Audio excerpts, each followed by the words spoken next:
I put my trust in you, and I trust in our love. I put my trust in you, I put my trust in love. I put my trust in you, and I trust in our love. I put my trust in you, I put my trust in love.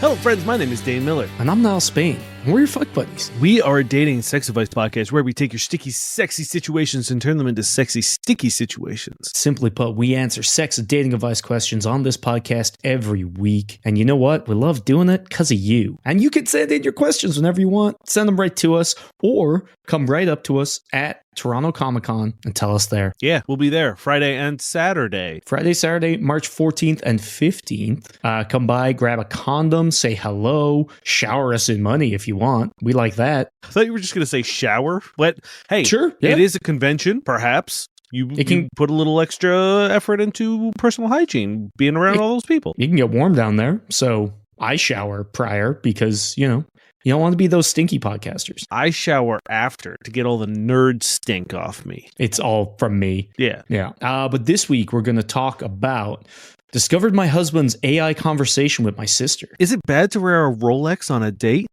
Is it bad to wear a Rolex on a date? Got you. I got there first, idiot. I'm going to do it first now instead of you. No, my real other question is, found out my girlfriend's been lying to me about her finances. I have ahead of the third date and now I can't stop overthinking. Uh-oh. This is by Usual Towel, 9762. This is the first time I'm doing something like this. The issue is I normally talk to my sister about these sorts of things. I'm currently pregnant. Under our other child is only 2. I have discovered that my husband has generated an AI chat where he is cheating on me with my sister in it. He talks about the dress she wore at our wedding and how he was glad I picked a dress that hugged her body so much. The AI chat's back flirting and he flirts with it and he's given it her name. Yeah, we got that. They've spoke about me and me being at work. I looked at the time that he's done it, and he's done it while I've been at work. I know he's always been attracted to my sister. I'm now just worried on how his is using that. I'm also worried that he's doing that instead of finding someone to cheat on me with. It's weird. AI isn't a real person, yet it feels like a betrayal. I suppose I'm just asking, is it cheating? Do I bring it up to him? But if I do, I'll have to admit I was looking at his phone without him knowing, which I only did because my pregnant brain is going crazy. Also, more information. I found out there are more than just AI chat. There are others. But he's also spending between 1 and 8 hours a day on the website talking to AI people and flirting with AI people. Looks like he's even doing it when he's at work and when I'm asleep. Yikes. Big yikes. It sucks when, like, the invasion of privacy of, like, going through someone's laptop or phone or whatever because there's, like, a little gnawing feeling inside you. It sucks when you're right. Or pregnant brain going crazy. Or crazy pregnant brain. Because, like, when you're right, like, if you're wrong, it still sucks that you invaded someone's privacy and went through their things. But if there's nothing to be found, then you don't really have to talk about it, right? Sure. Again, I'm saying I want to preface this with saying, like, don't go through people's stuff. It's bad. But he's also saying you can lie, which is good. But what I'm saying is, like, if you like feel like, oh, they've got a secret and they are cheating on me, and then you open the phone and then they are cheating on you. You do have to kind of be like, hey, in order to address your shitty thing, I've done a shitty thing. Yeah. But the good thing is it doesn't fucking matter at that point because you're like, you've spent 8 hours flirting with my fake sister. So my little privacy invasion next to that. And the best thing is you get to own up to it. 8 hours a day is... I don't do anything for 8 hours a day apart from maybe breathe and live. I hope you're doing more than breathing 8 hours a day. I'm saying those are the only things I do for 8 hours straight. Yeah. I do continue it. I do it most hours, actually. This is a new kind of thing because you know that he's going to be like, well, it's not cheating. I'm not doing anything. There's no other person here. And, like, is it cheating? No. Is it okay? I think this is where we get into the weird territory of AI in general. I think this is cheating. I would consider this cheating. I don't think it's cheating. I do think it's fucked up. You know what I mean? Like, I don't think it has to be cheating for it to be a problem or for it to be whatever. For sure. But in my opinion, I would consider this cheating on your partner because there's, like, you've not only, like, even if they hadn't attached a real persona, I think that, but, like, the attachment of, like, putting a real persona and, like, draping it over AI and then engaging in a emotional and sexual, like, activities with, even if it is AI, he's imagining and pretending that this is her sister. which bad, even if you were pretending this to be like a coworker or a friend or whatever. But to imagine it as your wife's like family member and sister, who she's obviously very close with, is even further bad. Like the bad scale just sort of like, it's like a cartoon when the thermometer hits the top and it keeps going. Yeah. And like to hammer that home, it's like, what could be more demeaning than like not only doing all this, but then to be remarking specifically like, oh, you were so hot at our wedding. It's like, wow, the day you were marrying this poor woman, you were just perving on her sister. It's like, that's just insult to injury right there. Yeah. However, like you should, I still don't think it's cheating. On your wedding day, like you should be like solely focused on hopefully the person that you want to spend the rest of your life with. You know what I mean? Like that the blinders should be on and be like, there's this radiant beauty. I can't wait to not being like, hey, wife, get the fuck out of the way. I'll look at your sister. And like seeing that, how is that not going to make you feel like everything is devalued, right? Like your wedding day, your wedding since, like I would fucking hate that. And also, like, every time he's ever spent any second with your sister, been like, oh, every Christmas, every Thanksgiving, every whatever we've spent with my family, you've just been like rock hard for my sister and like couldn't care less about anything. Also, like maybe scary levels of obsession, because like 1 hour a day faking this relationship with your sister is batshit. Eight? That's what it comes down to, right? 8? Like this guy has a problem. Yeah, well, that we can agree on. And it's not just specifically the sister, because she said that there's like multiple AI chatbots that he's having like an affair with, essentially. I really want to know like the designations of everyone in his AI harem. You know what I mean? Like, is it, you know, is there like a bitchy one? Yeah, like, right. Like the personality. Maybe. Like, is there one that like kind of like treats him like shit? Is there one that like is really subservient? Is there one? Is the like the sister like the like, you know, the taboo? See, for me, I was just wondering like, is like, and it might soften the blow of the sister thing if it was just everyone in his life. Like, is it just like every person? Which again, its own issue, but it might be a little better if he's not fixated solely on your sister. Like maybe that's why he spends 8 hours a day, because he has to register every single person he meets as an AI fuckbot, you know? Yeah. I mean, like there's something not right with this guy. And that's not to say that like if he was single and had AI chatbots that he was flirting and sexting with, I think that's fine. I think you cross a line when AI is unethical regardless. Like if you have something like we had the AI, like quotation marks, chatbot, like fuckbot, or what was it called? Brianna Rader's thing? Sexbot? It was Sexbot, right? Yeah. So Sexbot wasn't like generative AI where it scraped your shit, as far as I'm aware. That's true. You know, so if it's like a ethically created AI thing, it would still be an issue in this case, because he's like gone into like addiction territory, or like I can't imagine it wouldn't be affecting his life if you're doing it 8 fucking hours a day, right? At that point, you're not living because you're doing this, right? But if it was a ethically trained or constructed like chat simulator that he was doing briefly, whatever, you know what I mean? But that's not what this is, because one, he's promoting unethical technology and, you know, it's scraping people's shit to do this. So already terrible. 2, you're doing it in such a betraying way to your wife. 3, you're wasting your life, and that must be having effects on your relationship, whether it be the fact that you're probably not working if you're doing it at work. You're probably not sleeping if you're doing it when she's asleep. You can't be invested in your relationship when you're putting a third of your life currently into this. Yeah. And there's so much wrong with this. I think as his wife and his partner, you swallow the pill of being like, look, I went through your phone. I know it sucks. Deal with it. Fuck you. There's no way to not do that. You know what I mean? Yeah. Like you can't, like, how the fuck are you going to get up tomorrow and be like, well, he left the room, he's going to go sext my sister AI. Just anytime he's on his phone, yeah, you're going to be like, oh, you sexting my weird robot sister? Yeah. And you need to sort of like lay it down and be like, look, I know what you've done with this chatbot with my sister, and I also know that you have several others, and I know how much time you're spending on it. Yeah. And that one is disrespectful to me, very concerning to me. Both the amount of time that you're putting into this, and also the fact that you've attached my sister to a sexual fantasy that you are actively living out and role playing for the majority of your day. Excessive amounts of time. And that's I think for you, like when you come to have have this conversation.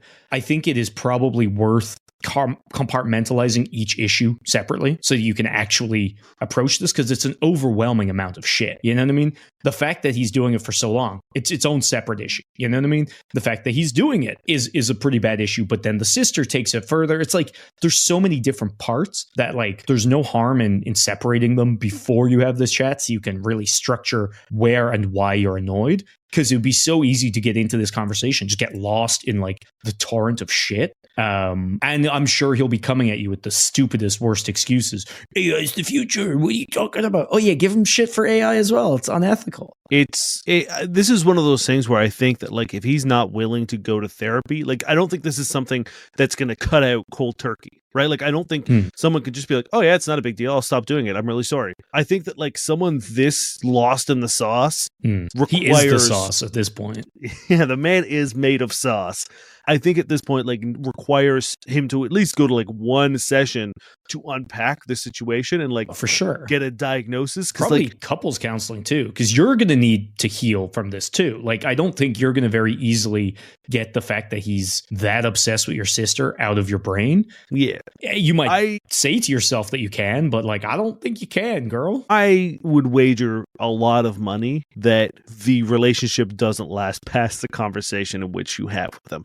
Because something tells me this dude, as Nell said, is going to have the worst excuses. The turn it around on you. I bet it's going to be like very sort of like defensive reaction. It's just like, what better time to get incredibly defensive than when you're in a indefendable position? You know what I mean? Like there's very few routes out of this aside from freaking the shit out, I guess. Which, you know, yeah, that's kind of my thing. Is like I really don't think this guy is going to be like, yeah, no, this is fucked up and you're right, I'm really sorry. That might happen. There is a chance of that happening. And if he does, do we trust it? Do we trust it? I don't know. And I think the worst thing is he has a microphone in one ear and it's just like he's just repeating what the chatbot is saying to him to get him out of trouble. Those stupid. Have you seen the AI glasses? No. They record like 48 hours worth of video so you can like replay your day, and it has like a ChatGPT like prompt thing in your ear to help you through social situations and shit. It's one of the saddest things I've ever seen. It definitely isn't. The best is if two people with those end up talking to one another, they will become Nazi pedophiles within 30 seconds of talking to each other, because that's what happens with AI chatbots. They just immediately, they're just going to either they will just like fall into like one of those weird like loops of being like, how are you? Good. How are you? Good. How are you? Good. Or they will become just absolutely racist. Like also predators. Like, imagine this man. This man is a prime example of who would buy these glasses. Do you want to give this man the ability to record continuously 24 hours a day? Not around your sister, you don't. No, exactly. Not around anyway. You got to have this chat, and I think if he doesn't admit that what he's doing is wrong, like you know that's an issue, right? And again, I don't think what he's doing is cheating. I don't think it needs to be cheating to be fucked up. I'm liking it more to like, if he had a porn addiction, he was like masturbating 8 hours a day, like that wouldn't be cheating to me, but it would be a huge issue, you know? And I do understand where you're coming from, where there's more to this, because it's almost like how people have more of an issue with OnlyFans than porn, because there's like a layer of human like, element. Yes, there's more of a human element. And like in this, it's definitely him putting forward emotions that would be considered cheating if they were reciprocated, but they can't be reciprocated because it's a computer. I do think it's fucked up. I think it's a new gray area. I don't personally think it's cheating, but I don't think that matters. And I want to hammer that home. Whether you decide it is or isn't, that doesn't make it better. You know what I mean? That's just a label you're putting on it. Either way, what he's doing is fucked up. So you can look at it from either way. You know, no one gets to tell you what is or isn't cheating, but I don't think whether it is or isn't cheating matters. How bad is it to wear a Rolex on a date? Well, hold on. I'm just gonna, I got a question real quick. Nope. So 26-year-old female, got a Rolex as a graduation present from my cousin, 44-year-old male. It's weird that they're listing them as their age. That's really important to the story. Yeah, who I'm very close with. I wear it almost every day or every normal work day. The only time I don't wear it is when I'm doing exercise or any physical activity. Anyway, now a few times I've gotten quite nasty comments from men about it, insinuating that I've had a man pay for it, which I literally have. But that's my cousin. It was a present. Nothing weird happening here, in my opinion. Also, I've gotten comments like, "You don't look like a girl who wears a Rolex." And one guy even called me too dusty for a real Rolex. What the fuck? Is this weird? Should I stop wearing it? Or does it perhaps work as a good asshole filter? Too dusty for a real Rolex that's key. That's beautiful. That's poetic. I assume that was his AI trying to nag him to be like, never. Yeah. Like, I assume that was a dude. Like, I bet you anything it was a dude on a date who thought like, oh, maybe. This is what they say on seduction all the time. Call her dusty. Mock her Rolex. Yeah. I don't see any downside because anyone who would give your Rolex shit is probably a douche, and it's better that you figure that out sooner rather than later. I don't know when watches became so cool. Like, everyone gives a shit about watches now. And maybe there was always, oh yeah, man, like, people are fucking weird about watches now. There's like a subsect of men who always have been. People buy watches as like investments now. Like, it's I'm too dusty for that shit, man. Maybe this has always happened, and I'm sure, like you're right. There was always people who cared about like a good watch, the same way like men care about like shoes and whatever. I feel like sneakers is like the thing now. Yeah, but maybe watches are back being. I don't know, man. There was a point in time, and this is like 2020. This is during the pandemic where I was watching a bunch of streamers because there was nothing fucking else to do, and I would say that like every dude streamer that I watched would have at least like one part of his stream where they would like just talk about what kind of watch they were going to buy next. Yeah, but like I find watches such a weird like douchey status symbol, right? Because a lot of people wear it like that, being like, oh, I've got my Rolex.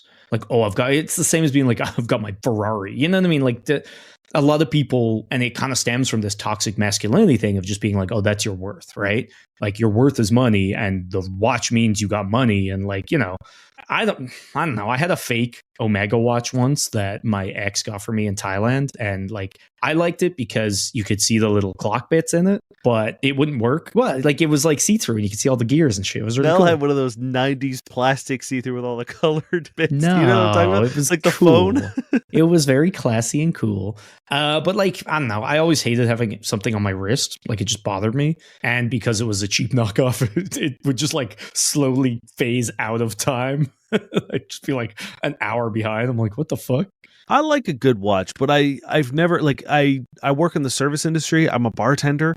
Like the only time I would ever really get to wear it is at like weddings or like fancy events, right? Like I wouldn't wear it out to like I don't dress up enough for it to ever like it'd be weird if I was like, here's my like sci-fi t-shirt and jeans and then this like $4,000 watch. Like what would I be doing? Like it's weird. So what you're saying is you'll never get a chance to own or present a watch properly until we can become podcasters full time.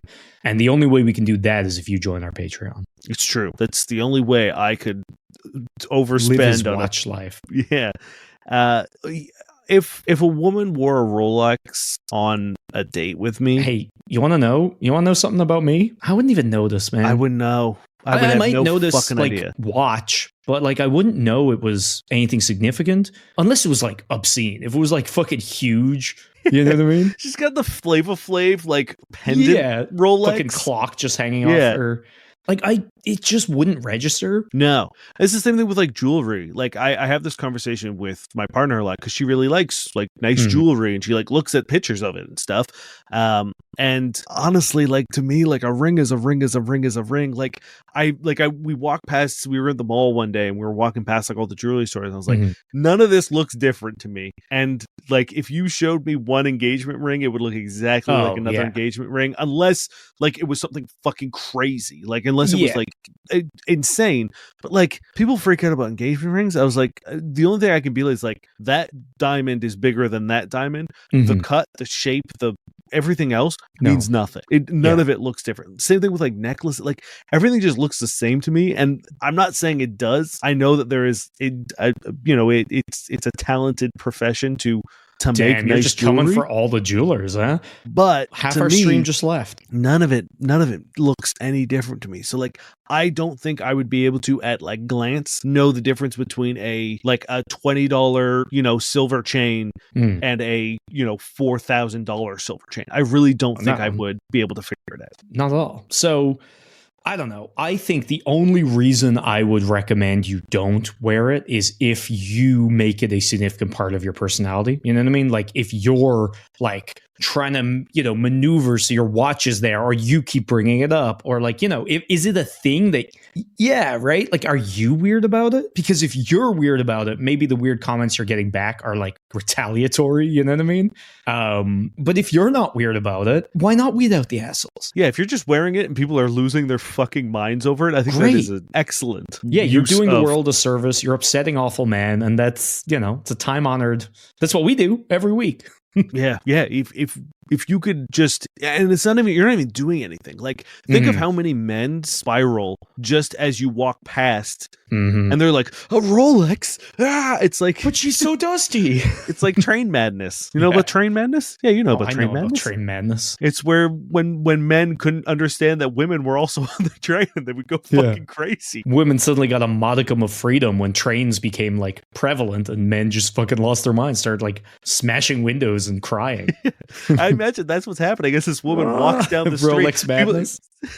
Men are just grabbing cars and just putting their heads through the windows. Yeah, so jumping into traffic. That's it. Just make sure you're not weird, and if you're not weird about it, let them be weird about it, because it's good for you. Yeah, it's good for everyone. It's good for everybody. Yeah, he's gonna go home and cry, and that's good. The more existential crisis terrible men have, the better we all are. Yeah, because they might find something. They might find something. They may find a nugget of truth. Granted, they'll probably find a really shitty online toxic community that is more likely to happen.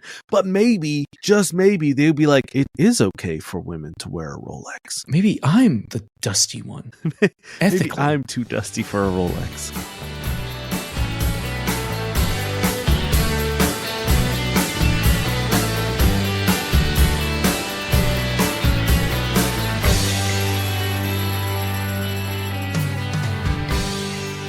Hey guys, it's Niall here. I just wanted to take a minute to talk about this episode's wonderful sponsor, Silver Wax. We all know that your car can play an integral role in dating, whether you're picking your date up, dropping them home after a lovely night out on the town, or taking a drive to somewhere secluded to, chat a little. Wink. So you have to maintain your car and keep it looking just as good as you keep yourself. And that's where Silver Wax comes in. With the end of winter on the horizon, finally, it's time to prep for spring by using their powerful salt stain remover, which is formulated to neutralize your car's biggest enemy, salt. Or you could use their nano diamond ceramic quick wax to not just make your car sparkle, but to cover your car in a protective layer that both repels water and dirt in preparation for summer. Or you could pick up any of a number of their products to clean your car in the way it deserves, both inside and out, from a company that's been doing this since 1999. Now, this might seem overwhelming, and believe me, we get it. We're all busy. Dane's not even here right now because he's deep in the editing mines, and you have better things to do than to clean your car. But you can rest assured that whatever approach you choose, Silver Wax's pro-grade tech is fine-tuned to do most of the work for you, because we all know that the only thing that should be tired are your wheels. I'm just going to pretend everyone laughed at that one. They've been loved by car cleaners with no time to clean since 1999, and they're proudly Canadian-made and Canadian-owned. And there's never been a better time to buy Canadian, folks. From interior to exterior, Silver Wax takes absolute care of your car. So find Silver Wax products at your local Canadian Tire or at silverwax.ca and use promo code FBuddies10 at checkout to save 10% off your next order. That's FBuddies10, FBUDDIES10, all caps, to save 10% off.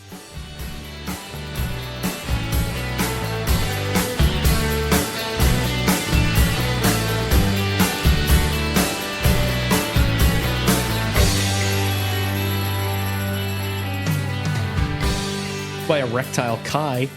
Found out my 35-year-old male girlfriend, 32-year-old female, has been lying to me about her finances. I recently discovered my girlfriend of 3 years has been lying to me about her finances and that she makes about $8K a month after taxes, while I make about $7K a month. She also got a promotion at her work a few months ago that she still hasn't told me about. To put it into context, we live in a very expensive city because of our jobs, and she refused to pay a significant portion of her rent since we moved in together. She agreed to only spend $500 a month on rent. That left me to foot the remaining $2,100. Before she moved in, I shared the apartment with a friend, and we both paid $1,300. The owner has raised the rent steadily over the last 2 years, and now we're supposed to pay $3,000. That means I'll be paying $2,500 or $30,000 a year. We could move to a cheaper place, but that would mean a 3-hour commute, which is not ideal. My girlfriend continues to refuse to pay more in rent, despite her making more, and the financial strain is getting to me. I barely have savings. I pay for almost everything, and she spends most of her money on makeup and designer clothes and fancy dinners with her friends. When I confronted her about lying to me about her finances, she told me she makes $60K a year before we moved in. She says it's my responsibility as a man to pay the rent, and she can't afford to pay half the rent and also live the lifestyle she wants to live. She also has no financial discipline or any idea where all that money disappears to. I'm sorry I'm ranting. I just feel frustrated and don't have anyone to talk to about this. I am so frustrated and drained. I am angry. I feel like I've been deceived by someone I thought I could share my life with, and I feel totally lost. I've been a fool the past 3 years. I've wasted my time dating her when she clearly can't be honest with me. I've tried many times to be reasonable and understanding. It just doesn't work. She is a leech trying to drain every penny out of me. I'm starting to have second thoughts on our life together. Maybe we shouldn't get married after all. What do you think I should do? This is why, again, questions are fine. And then if you say the phrase, she's a leech trying to drain every penny out of me, and then your next question is, should I marry her? What the fuck are you talking about? If you use the word leech or compare your partner to any sort of gross animal or insect or slug thing, chances are you don't want to marry them or you shouldn't marry them.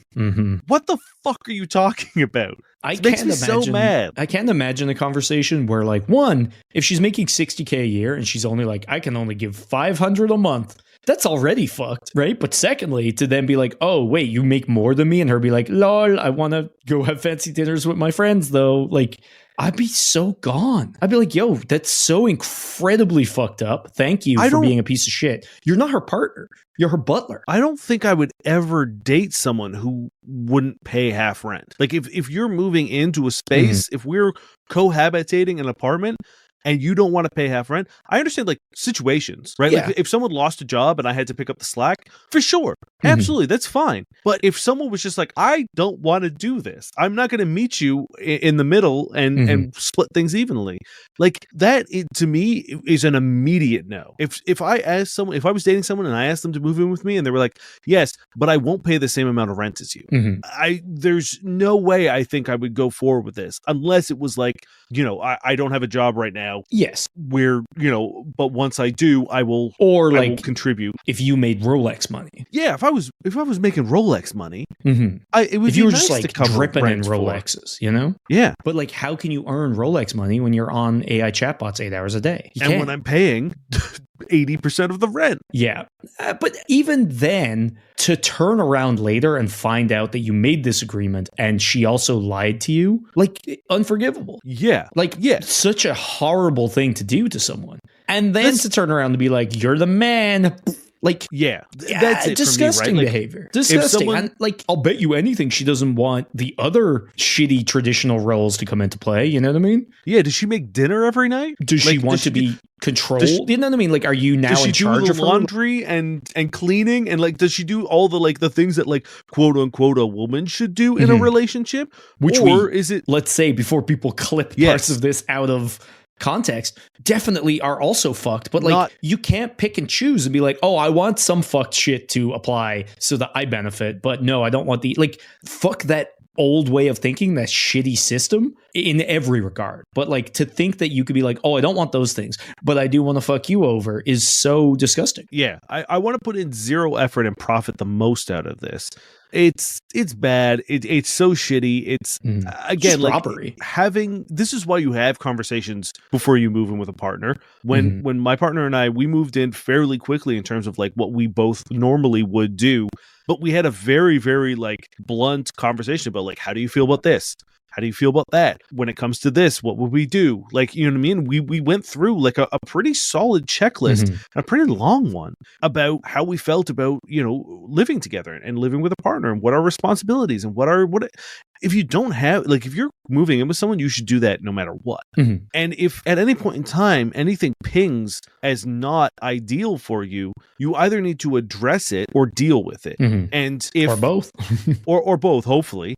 But like to have, you know, let's say that you did things correctly and you had this conversation, and then you find out that like half the things that were told to you were made up lies. Even one of them. It's like, arguably, it's disgusting one behavior. Of the most important ones. Like, we all don't want to think about finance as an important thing, but like when you're thinking long term, it's among the most important things. You need to understand what the financial requirements are of a relationship. I'm pretty sure finances are one of the main reasons things like people break up. I'm just talking like no one wants like the romance of it all. Like, sure, but people don't want to add pragmatism into their romance, right?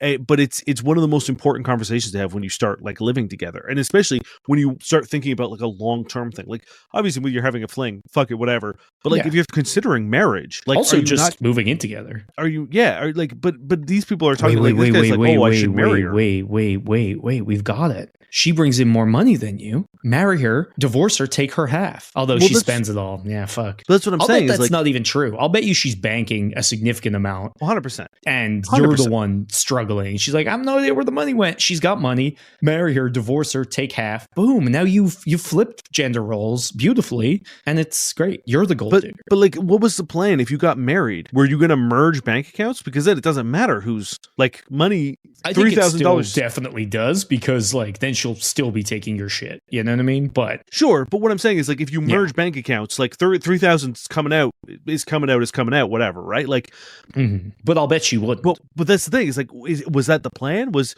you guys were going to get married and still have separate bank accounts? Because that's a red flag for sure. I don't think so necessarily. I think if you are trusting someone enough to get married, not having a joint account is strange. You can have a joint account without merging both your accounts, though. Yeah. You know, like I don't necessarily see that you need to, but yes, this is fucked. Don't marry this person.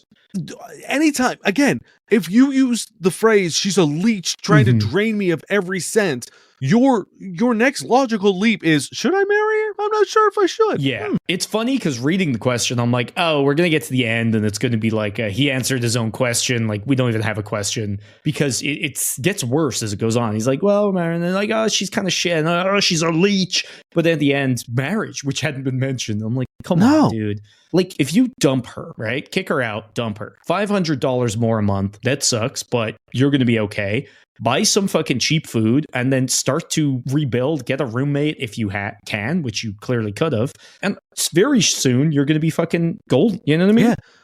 Yeah. Just get your buddy who you used to live with to move back in and be like, hey, man, I'm really sorry. That was dumb. I miss you. Please pay rent. Yeah. And it's going to be so good. Like, you know, that old shitty fucking like ad where it was like, nothing tastes as good as skinny feels. Nothing's going to feel as good as having money. Like, you know what I mean? Like, fuck being like, you know, instead single. I don't know. There's a phrase we could make, but like single gonna feel good when you're rich. That's what I'll say. And by rich, I mean not being leeched. So dump her. Yeah, yes. Let her try to afford her fucking lifestyle when she actually has to pay rent. Like, fuck off. I promise you she will. She'll be fine, most likely. But either way, it's not your responsibility. Yeah, because she'll hop into another relationship as soon as possible. But like, that's not how you get happy. That's how you end up in a shitty relationship. But if that's her priority, great. Let her go do that with someone dumb enough to let her ruin their life. Don't be that dumb. This is from Das Weeb. We had sex on our third date. I can't stop overthinking. I, a woman, 22, met him, a male, 26, at university. After our seminar, he approached me and we walked together to the metro, getting along really well. In the last seminar, he caught up with me on the way to the metro again and asked if we wanted to meet up, which we did quite quickly. All the dates were nice. We got along great, tried out different activities, laughed a lot, talked from noon until evening.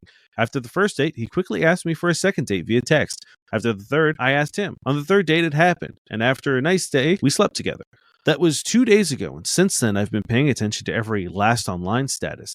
At first, I imagined that he was texting me a lot less and less often. I compared it to the text of the days before, and actually, it's the same amount as before, and the tone hasn't changed either. Still, I can't help but overthink that maybe he doesn't want any more to do with me, or that he only wanted to sleep with me, and I'm no longer desirable because he hasn't asked me out again since then. I'm new to dating, and I'm assumed that after having sex, people would text each other more and want to meet up again. He was the first guy I slept with so quickly, and I can't help but constantly question whether I just imagined that he liked me.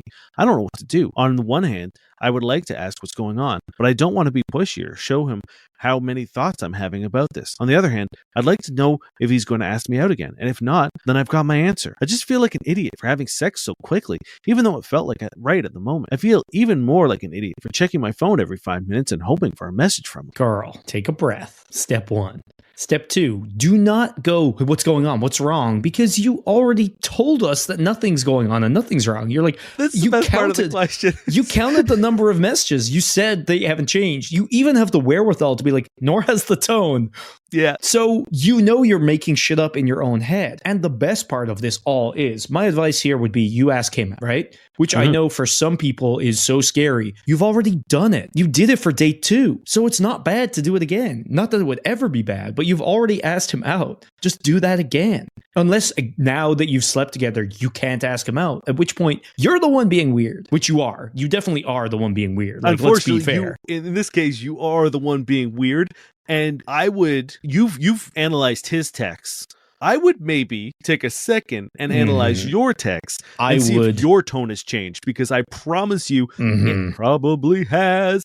Look, and are you answering with like pages, right? Are you sending like 9 rapid fire messages when you normally wouldn't have? Opposite, where she's gone like so terse because she's like, can't give him too much. I bet you're being weird, because judging by this post, I'm sorry, you're not chill. And I don't think you have the ability to like mask that in your responses to this person. So you need to take a breath. You need to realize that like presumably you had sex because you wanted to and not because you thought it would be a tacit understanding that you guys would date. If you did, don't do that. Sex should be sex for sex's sake. You know what I mean? Unless you agree on something. You can't have sex with someone and be like, this means X, Y, and Z. Because that's not how it works. So like, if you don't want to have sex with someone, don't. If you do, you should be okay with it just being sex, right? First of all. Second of all, ask him out. Third of all, you already answered whether he's being weird. You know he's not, which means you're being weird, which means you need to calm down. And the other thing is like, you've gone on 3 dates. Do you not have any idea the headspace of like what he's looking for in terms of like dating? Because it's weird to have like 3 dates and for you not to have like, even just like, I'm not saying you need to have like a huge like, where do you want to be or whatever, but like after 3 dates you should have some idea of like what the vibe is. Is this guy looking like, is he just want something casual? Is it just like, you know what I mean? Like you should have some sort of vibe. And if you're this neurotic about shit, it should be, you should learn a way to casually ask and find out what the vibe is of these dates. Like if that's something you require so that you don't spiral like crazy, then you need to figure a way to do it for your own mental health. And it's not like, again, don't straight up be like, what are we? What's the intention of these dates? I want to marry you or whatever. But like, I don't think it's any harm after a couple dates to say like, hey, I just want to put it out there. I am looking to, date to find someone to become my partner. Or I'm dating specifically just to like have some fun and keep things casual and see where they go. I would definitely like ask him out, 1, and then 2, when you're out or whatever. And again, I must stress, be chill about this, because I feel like that might be your Achilles heel, is being chill. But like when you're out, be like, hey, I just want to know, like, are you like, I'm really enjoying the time we're having together. Like, are you looking for like something a little bit more serious, or like, is this just casual, or like, how are you feeling? And I think I would stress like that you aren't asking him out at that point, because I don't think you should. It's been 3 fucking dates. Yeah. But you can let me like, I'm like definitely open to seeing where this goes. You know what I mean? And that's great. That's wonderful. If he says, oh, I'm looking for something casual, there's nothing wrong with that. And I don't want you to have a breakdown or freak out or think that you're less, because there's nothing wrong with looking for something casual, unless he like lied to you. You know what I mean? If he was like, oh, I'm not, then slept with you and was like, haha, I am. Like, yeah, that's shitty. But if you've just come up with this assumption, he hasn't done anything wrong. You've done something wrong by like putting words in his mouth. You know what I mean? So if it is something casual, there's nothing wrong with you guys having had casual sex. Yeah, not at all. So don't let that destroy you. But maybe if that is a thing you don't want, have this conversation sooner rather than later. But again, it still isn't an agreement to date, nor should it be. You know what I mean? You should be able to have sex for its own merits rather than like requiring a commitment. Or if it is, you need to make that clear, like that, like, hey, I'm down to date you, but like I won't have sex outside of a relationship, which I don't recommend. But if that's how you operate, you can't just have that secretly be a thing you know and will freak out about. You need to make that clear for your sake, for their sake, for our sake. We had to read this question. It was a lot. It was a lot of words. It stressed me out. Like, you've made me feel sad. This is one of those times where like you can also tip your hand a little bit and just be like, as Nell said, like ask him out and be like, hey, I really enjoyed these last couple dates. I'd really like to see you again. And, you know, take the guessing out of it because we've talked about smashing gender roles in this episode alone. We need to take the onus, especially again, as Nell mentioned, you've already done this. You've asked him, you know, he's not going to be weird about it. And you know, he isn't going to get fucking strange. So I was so proud of you when we got to that part of the question. I was like, yeah, this is a chill girl. She doesn't give a shit. Like, she's not going to be like, oh no, I can't. But now you're there. Don't ruin the cool work you've done. And ask him out. You're fairly young. You said that you're fairly new to dating. Having sex with someone for the first time, you know, I'm assuming you said that it was the first time you've ever slept with someone that quickly. I assume that your past partners or past sexual partners were probably like boyfriends that you've been with for a while. So like, yeah, I get it. It can be a bit like jarring to enter into a new sort of like sexual phase of your life of being like, oh, I found this guy. He was really cute. We had a great time. We had sex faster than I've ever done before. I get it. You're a little fucking jittery about it, but just take a deep breath. He hasn't changed, right? So there's no reason to freak out. So you need to take a breath, ask him out, go from there. And again, have that conversation about like intentions. Have that conversation about what you're looking for. Do not say, what are we? Don't. I will ever, manifest let alone this quickly. I will absolutely like de-atomize myself and reappear in front of you and punch you. I won't hit you, but I'll steal your dinner or you drink your drink. Real stern look. Whatever you're doing, like whatever date you go on, I will take your turn at bowling. I will eat your chicken wings. I will drink your drink. I will ruin your next shot of pool. I'll show up and do something. I'll take a part of your date for myself. And let me tell you, I learned that bowling is the most fun when you're not trying to hit the pins, but rather try to break the actual mechanism of the bowling try alley. To roll the ball as fast as you possibly can to get the biggest number of speed. I'm surprised we haven't been kicked out of a bowling alley yet. That's all I'll say. The fact that we have not been asked to leave a bowling alley is insane to me because and it will happen. We are menaces. One more so than the other. I think it's one of the few areas where you're patently more of a menace than I am. Yeah, it's weird. True. Bowling Dane just goes hard. Bowling, there's something about bowling that triggers a primal urge to make numbers go big. Make number go big. I get it. That's all I want. So take a step as well and just like look at why you're freaking out so much. Especially because, again, you've done our work for us. You've analyzed the tone, analyzed the text. Nothing has changed. So you know it's with you. Why is this such a big deal to you? You know what I mean? Is it that you really like this guy? Good. That's a good thing. Is it that you're worried he used you for sex? Did you not want to have sex? If you did, then okay. Like, you know, like really just delve down. Like, what is the worst case scenario here? And it's not that bad. And the only thing worse than it being that is you freaking out and making it that worst case scenario. You know what I mean? Because like you're not going to change them if they're shitty, but you can definitely change if he's good. You know what I mean? You can ruin it if he's a good person who's into you. You're not going to take him back from the brink if he's an asshole. So you're kind of good here. Just once you don't freak out and ruin it all. Just breathe. Just breathe. You're okay. You're okay. All right. Put all that furious anger into bowling. And we meet me in the lanes, baby. Yeah. You and me just fucking whipping those fucking big heavy balls down lanes. Whipping Who cares? Balls. Who cares if we hit anything? Even if it's in the gutter, it'll tell you how fast it's going. And really, that's all that matters. And if you gutter it so fast, it'll come out. It's true. That was a technique I mastered at not Dave and Buster's, but something like that in Boston. That was I don't know. Yeah, it's great. If you ever go bowling in Boston, and you're like, hey, why is this lane so fucked up? It's probably because me. Yeah.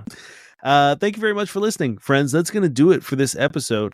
Once again, it'll be next week. We are at Toronto Comic-Con, Friday, March 14th March and 14th. March 15th. We'll be, I believe, at the 2 o'clock on Friday and noon on Saturday at the Canadian Podcast Awards booth in the community zone. Our other podcast, No Quest for the Wicked, is going to have a live show at 5 o'clock in Theater 3. It's called Sad Cowboys, Sadder Dads, and it's a Firefly-esque like space cowboy adventure where we will be playing sad cowboys trying to pull off a heist and look after our children at the same time. And it's going to be a blast. We have some special guests. It's going to be really fun. So come along. Or if you know someone cool who's going, tell them to come along. Yeah.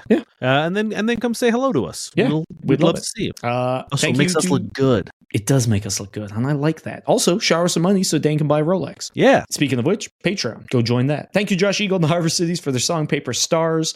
Are you ready for some bad sex writing? Yeah, I believe so. It always pains me when I have to read out stuff by authors I like or have read their works and enjoyed them, but I do this for you, and I'm never going to let my own feelings get in the way of exposing what's out there. Not you, for the audience. Oh. I don't fucking care about you at all. Fair. That's why I bowl so hard. Oh, no, it went away. Oh, it's back. He looked at her over the rim of his cup. Egyptian cotton, button down, pure white, maybe a 13-inch collar. A blue tie knotted neatly in place and rising gently over her small, mobile breasts. Men's trousers with big darts taken out of them to curve in around her tiny waist. Tanned face, white teeth, great cheekbones, blue eyes, the long blonde hair. And this is Lee Child, the writer of Jack Reacher. Yeah, that checks out. Small, mobile breasts. That's honestly, a lot of people like a larger, more tankier build of breast. But if I'm going to go for a breast, I prefer a faster mobile breast. I think that's just a more fun style, right? Yeah, like a stationary breast, boring. I know where it is. If you're mobile, gotta catch them. Yeah. Right? I mean, I think there is something to be said about like a balanced breast style, where you sort of like, you sort of, have min-max a little. Yeah, like a min-max breast. But typically my breast style that I've found over the years is a mobile one. I tend to go support. Nihilist the bra. My name is Dave Miller. And I'm Niall Spain. And we've been your fuck buddies.